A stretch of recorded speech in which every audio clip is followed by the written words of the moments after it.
bienvenue sur la chaîne, moi c'est Nicolette Franzi et ici je vous parle de soins capillaires et d'astuces pour optimiser la pousse de vos cheveux. Si vous souhaitez avoir les meilleures astuces et les meilleurs conseils, je vous invite à faire deux choses. La première, abonnez-vous à la chaîne et activez la cloche de notification, ainsi vous serez informé de l'apparition de toutes nos nouvelles vidéos. La deuxième, allez dans la barre de description et téléchargez mes guides gratuits. Ce sont des guides qui se lisent rapidement, dans lesquels vous allez apprendre à interpréter et définir votre porosité, à prendre soin de vos cheveux. Vous aurez également accès à des recettes de soins faciles et rapides à réaliser chez vous. Aujourd'hui, vidéo consacrée à la porosité. Quels soins faut-il effectuer en fonction de votre porosité? Alors c'est la question qu'on me pose très souvent, donc je vais apporter à nouveau les solutions dans cette vidéo. Donc si vous avez une porosité faible, il faut savoir que vous devez faire des soins qui vont soulever les écailles de vos cheveux. Alors j'ai une petite note avec moi pour ne rien oublier. Donc il va falloir apporter dans vos soins du bicarbonate de sodium alimentaire. Alors, il va falloir donc, comme je vous le disais, soulever vos écailles afin de faire en sorte que les principes actifs pénètrent au cœur de la fibre de vos cheveux. Donc, vous allez utiliser le bicarbonate de soude dans vos soins, donc soit en utilisant en eau de rinçage, auquel cas vous allez diluer dans 1 litre d'eau 1 cuillère à café de bicarbonate de sodium alimentaire. Donc l'avantage du bicarbonate de sodium alimentaire, c'est qu'il a un pH supérieur à 7. Donc c'est ce qu'on qualifie de pH, basique. Il va donc ouvrir les écailles. Donc gardez bien à l'esprit que c'est un soin qui est plutôt abrasif et qu'il ne faut pas réaliser ce soin trop souvent. Je recommande 1 fois tous les 3 mois, c'est largement suffisant pour ne pas risquer d'abîmer vos cheveux. Donc, en ce qui concerne la porosité moyenne, donc a priori, ce sont des porosités qui n'ont pas de problème. Je dis bien a priori parce que dans la théorie, voilà, ça peut être comme ça, mais dans la pratique, les choses sont parfois différentes. Donc, pour ce type de porosité moyenne, vous pouvez a priori tout utiliser, puisque a priori tout vous correspond.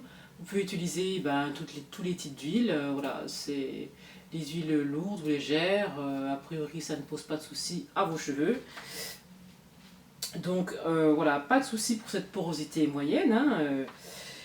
Et concernant la porosité forte, donc pour les porosités fortes, il va falloir refermer vos écailles, puisque lorsqu'on a la porosité qui est forte, cela signifie que les écailles sont soulevées, sont constamment soulevées.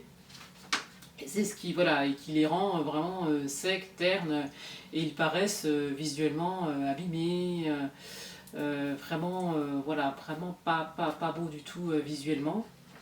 Donc là, il faut utiliser des solutions plutôt acides qui vont refermer les écailles, telles que le gel d'aloe vera ou encore le vinaigre de cidre ou le jus de citron. Donc vous pouvez l'utiliser en eau de rinçage. Donc vous allez diluer 2 cuillères à café dans votre eau de rinçage, donc dans 1 litre d'eau. Vous diluez 2 cuillères à café de jus de citron ou de vinaigre de cidre. Et sachez également que si vous n'avez pas le temps de faire cette solution-là, et ce qui est une des solutions les plus optimales également, c'est que vous pouvez utiliser donc un après-shampoing ou un masque capillaire. Ces produits ont la fonction de refermer vos écailles. Donc c'est le cas pour les gens qui utilisent la gamme Hydra. Elle est vraiment conçue et formulée justement pour vous permettre de ne pas vous tracasser à savoir si vous avez besoin de faire des soins hydratants ou protéinés, puisque c'est formulé avec à la fois des agents hydratants et protéinés. Et puis également, donc, il vous suffit d'appliquer les produits à la suite, c'est-à-dire le shampoing, le masque capillaire et le lait hydratant, pour avoir vraiment la combinaison, la routine qui convient, et faire en sorte que vos écailles soient refermées, qu'elles soient ouvertes quand il le faut et refermées, pour vraiment refermer les principes actifs lorsque c'est nécessaire, et également avec le bon pH, ce qui n'est pas évident lorsque l'on fait des préparations maison homemade soi-même. Voilà. Donc, on va terminer par des petites recettes, hein, si vous voulez voilà, faire à la maison en prenant en compte ce que je viens de dire, hein, justement, hein, voilà, vous pouvez le faire, mais en gardant à l'esprit que au niveau du pH, etc., c'est pas forcément optimal. Donc pour un masque hydratant, donc vous pouvez mélanger un yaourt nature, 2 cuillères à soupe de gel d'aloe vera, 1 cuillère à soupe d'huile d'avocat, et puis appliquer sur vos cheveux humidifiés.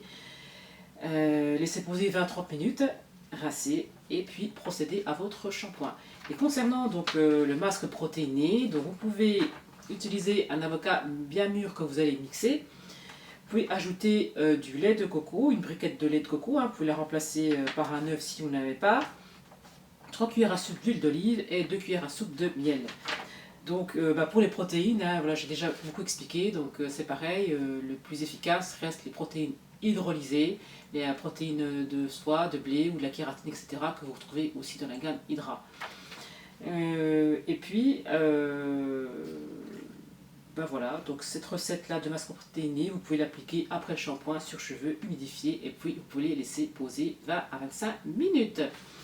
J'espère que cette vidéo vous a plu, likez-la, partagez-la, dites-moi dans les commentaires si vous connaissez toutes ces astuces, que vous utilisez vous. Et puis, voilà, moi je vous rejoins dans les commentaires. Et puis je vous dis à bientôt pour une prochaine vidéo. Ciao!